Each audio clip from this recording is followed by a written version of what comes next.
আসসালামু আলাইকুম, welcome to my new blog. তো আজকের ভিডিওটা হচ্ছে, গত ভিডিওতে আপনাদেরকে জ্যোতি বসুর বাড়ির ভিতরের অথবা গেট দেখানো হয়নি।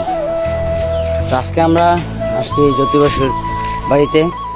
চলেন আজকের ভিডিওটা শুরু করি। ইতিহাসের এক মহানায়ক যার নাম জ্যোতি বসু। তার জন্ম হচ্ছে 1914 সালে 8 জুলাই কলকাতার 43 হ্যারসিন রোডের বাড়িতে জন্মগ্রহণ করেন।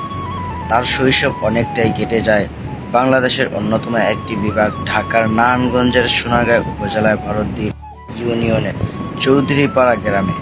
বারুদি ইউনিয়নের চৌধুরীপাড়া এলাকায় অনেকটাই ছড়িয়ে ছিটিয়ে পড়ে তার স্মৃতিগুলো, এবং তার ভবনগুলো এখন পাঠাগার ও পর্যটকের ব্যবহার করা হচ্ছে।